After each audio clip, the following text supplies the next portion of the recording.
Hello, everybody. Welcome to Wednesday. The S&P 500 was up over 2.5% today. I know that some people are probably disappointed in the results and some people are excited in the results, but the market was obviously very excited just to have the election be over, to be able to see, who's going to be where, not have it contested. And so we ended up with the biggest update on the Dow. The Dow was up 3.6%. So you can go back 100 years and look at all the presidential elections, and the day after, that was the biggest rate of return we've had in the last 100 years. So it's sort of hey, where do we want to go with the money? So financials were up tremendously today. If you look at the State Street's Spider Sector ETF, the XLF, was up over 6% today. And so, that's what happens. The market kind of holds back. We see that September, October softness quite often, even though we did a little bit better this time than normal, still kind of soft. And then once the election's over, the money that was going to come in comes in, and there's making bets into certain categories.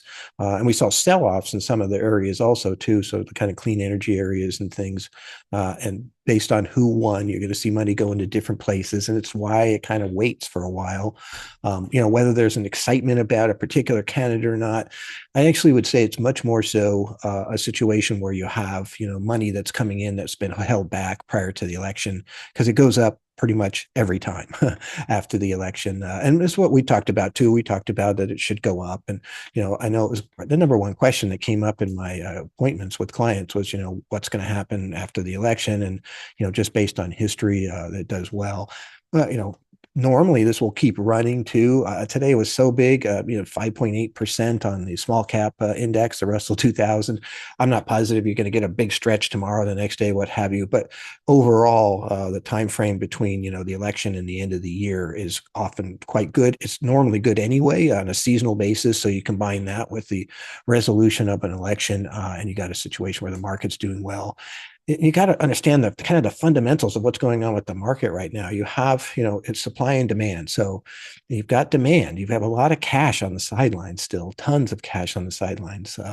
And so there's some, money that can come into the market, which is good.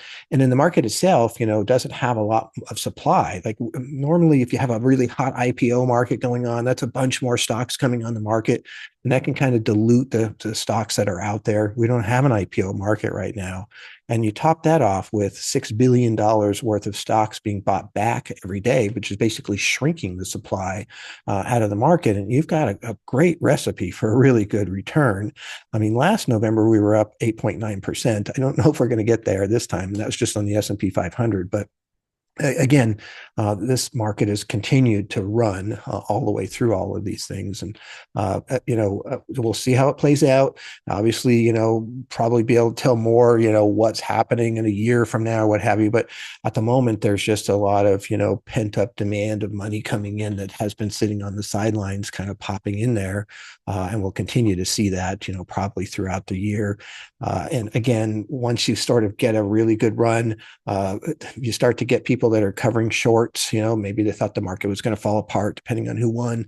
And so they're buying back their stock when they're covering shorts, and then the market goes higher. And then all of a sudden you start getting all the retail investors involved because, they always don't want to miss out on the big runs. And, so we had an all-time high today on the Dow, all-time high today on the S&P 500, et cetera. So a very powerful day. I mean, it's just incredible.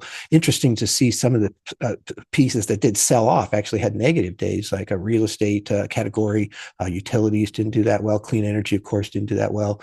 Some of them I'm a little confused as to why they're down, but nonetheless, what we saw, happening for the most part was very positive today. So anyway, look forward to seeing what's going to happen tomorrow, and we'll talk to you then. Thank you very much.